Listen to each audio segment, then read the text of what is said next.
Hey all, it's Angela. Welcome back to my June wrap-up. This month was probably not one of my better reading months. I got through, I think, 12 or 13 books. I had a couple that I'm really super excited to share with you all, and also one of my possibly least favorite books I've read this year. It was a very unexpected, kind of one-star read. So let's dive in. The first book is The School for Good Mothers by Jessamine Chan. This book is about Frida, who is a single Chinese-American mother, and she has shared custody over her daughter with her ex-husband.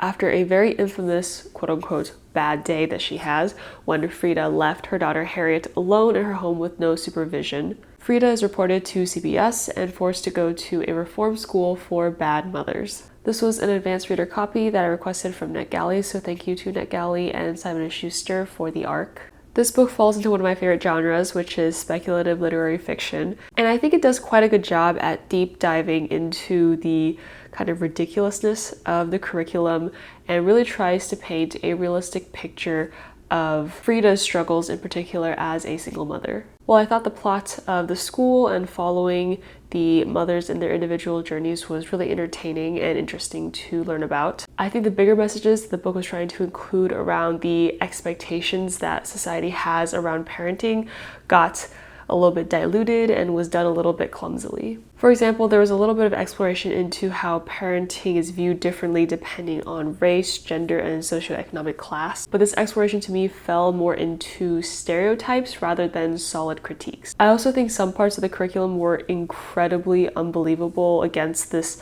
backdrop of a world that's pretty much like our modern day, except it's supposed to be better and more socially aware. So it seems really hard to believe that a reform program could be so blatantly ignorant at times. I gave this book a 3-star. The next book I read was Well Played by Jen DeLuca. This book follows Stacy, whose summer fling at the Renaissance Festival is a really well-known player, and he's pretty much an overall really flaky guy. So she's really surprised when she receives this very sensitive and thought-out response to a drunk message that she sends professing her feelings. Stacy and her fling's online exchange brings them really close, but she finds out that her fling is actually hiding a lot of secrets behind the screen. This book is the second book in this kind of Renaissance fair series that the author has going. I think the first book is called Well Matched. I think overall this was a really sweet and cute romance based on really solid conversation, which is something that I absolutely appreciate and want more from romances. The two characters also have some pretty good chemistry considering that most of their interaction occurs online. However, I did think that the major points of conflict felt very fleeting, like there wasn't a lot of emphasis or time kind of spent,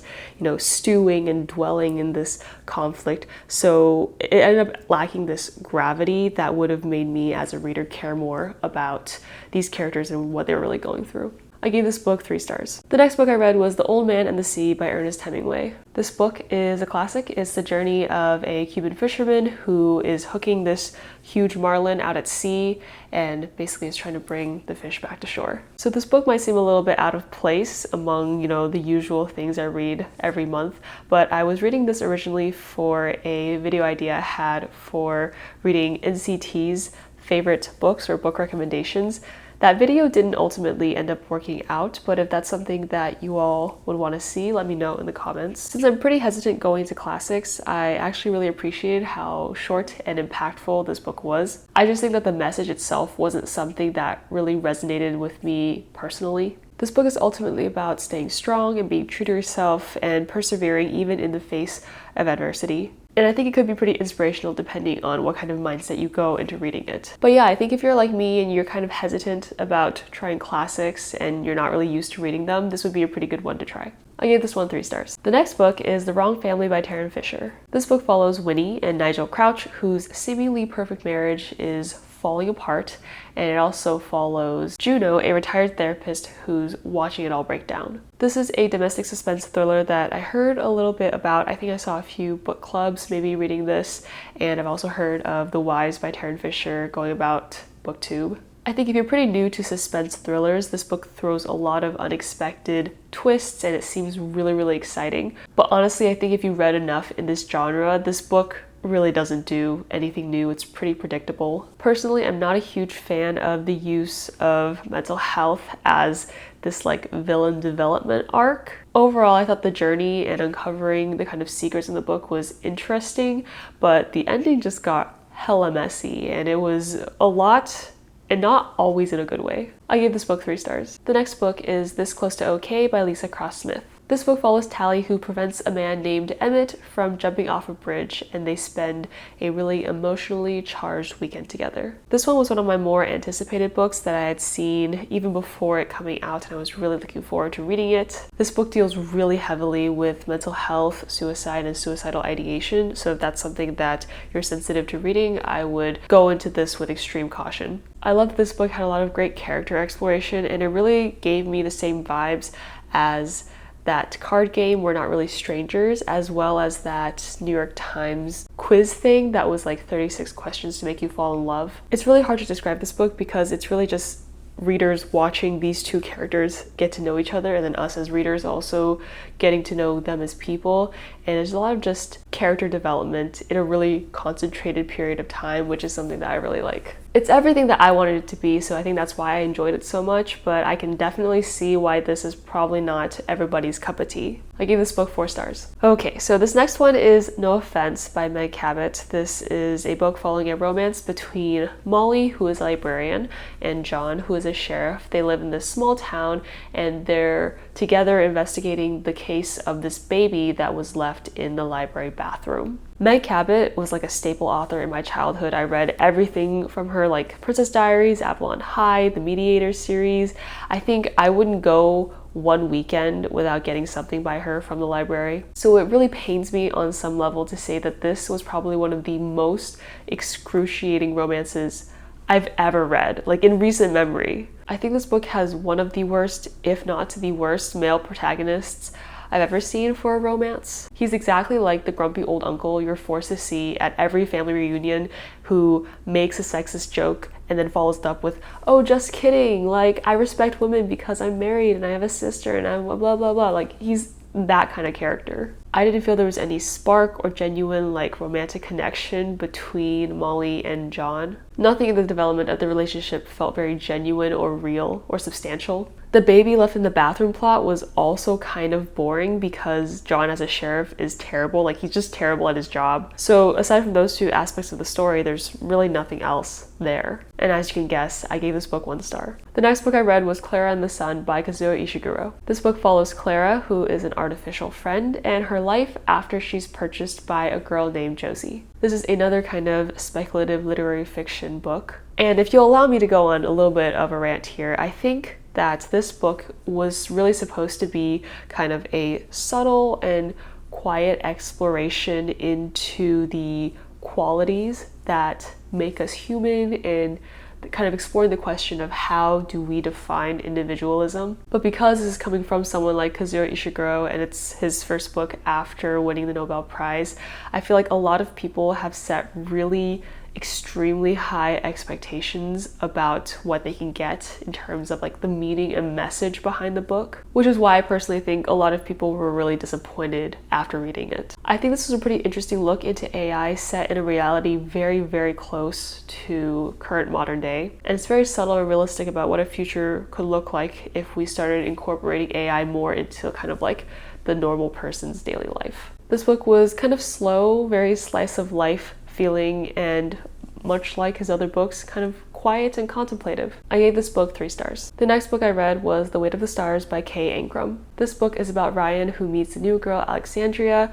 who waits for messages from her astronaut mother every single night. This was another book that I heard a lot of great things about from BookTube, and I just have to agree, it's such a beautifully written sapphic sci-fi. I personally really enjoyed the way the teens were written, like the relationships and the characterizations felt very organic and not kind of that like adults trying to write teens kind of thing. It actually really reminded me of the way teenage characters were written in Radio Silence by Alice Oseman, kind of that same like young people dealing with struggles, but not in like a quirky adult looking at young people way. Surprisingly, this book was a lot heavier than I had anticipated. A lot of the characters go through like really, really tough circumstances and are facing very adult problems at a quite young age. I think if you enjoy found family and slow burn romance with that kind of like enemies to lovers edge in a very quiet and contemplative setting, you'll absolutely love this book. I gave this book 4 stars. The next book I read was The Project by Courtney Summers. This book is about our main character Lo, who is given a very exclusive opportunity to investigate into the Unity Project, which is this cult-like community, after she has spent the past 6 years trying to reconnect with her sister B, who had joined the Unity Project. This is a pretty dark cult book, but it's relatively quiet, like much less intense than what I was expecting going into it. It really deep dives into the psychology behind a cult and how one person can hold so much power over a community of essentially strangers. Much like Sadie, this is another story about really strong sisterly bonds, and if that's something that you really enjoyed from Sadie, I think you'll also enjoy it in this book. For me, the last quarter of the book was a very unexpected journey. It felt very different from the initial parts of the book that I was reading. So I think that it technically made sense in the progression of the plot, but that kind of really made the book like flip-flop for me in terms of my enjoyment for it. I think this book really lowers the level of like suspense and thriller that I think a lot of people expect after reading Sadie by Courtney Summers, but it is an extremely interesting book if you're interested in kind of the background behind cults. I gave this book 3 stars. The next book I read was Beach Read by Emily Henry. This book is about January and Augustus, who are polar opposite authors who happen to be summer beach house neighbors. Their longtime rivalry culminates in this bet where they say that they could each write in each other's genre better than the other person. I'm gonna be honest and say that I had heard so much about this book that I almost wasn't looking forward to reading it. I thought it was just, another overhyped booktube romance. But this was honestly really good and very unexpected in a lot of ways that kind of made it stand out to me as a romance. The absolute best part of this book was the banter. It was actually fun to read. These two have these very like snarky and quick and very witty conversations with each other. I think the author does an absolutely excellent job at developing these characters through conversation and not having it be kind of just empty banter, but rather having it like part playful but part instrumental in introducing the characters more to the readers. I had heard snippets of this floating around, but this book tackles a lot of really heavy topics.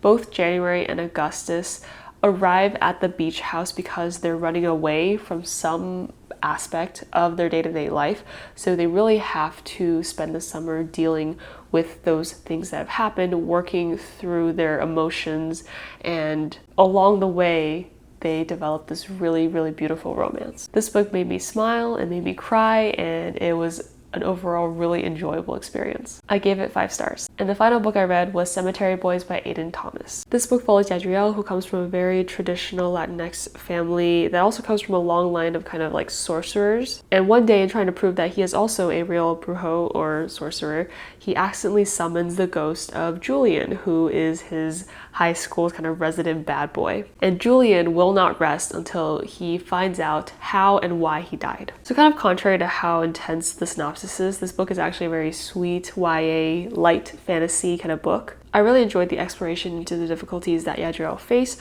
trying to intersect being trans with his family's kind of very traditional views. And I think it was amazing to also see this really strong support system that he had with his mother, his best friend. I think going to this book, I was expecting a lot because people were going to this book saying that it was really good and really sweet and like another one of those feel-good kind of novels. But the plot really disappointed me because it kind of went nowhere for about like 3/4 of the book in an attempt to try to develop Yadriel and Julian's relationship. To me, it felt like the plot of uncovering Julian's death was kind of like floating in the background as an excuse to always have the two characters together, but like the real development of it was kind of left to the dust until the very end. This book was cute, it had really great representation for a YA space, but I think that the plot promised a lot more than what I felt like I got out of it. So those were the books that I read in the month of June, some good, some bad, but let me know in the comments what some of your favorites and least favorites were of this month. Thank you for watching. If you want to see more book content from me, make sure to follow me on Instagram, Goodreads, and Storygraph. I post more book reviews and book content there, and they're all linked in the description. Thanks for watching, and I'll see you all next time.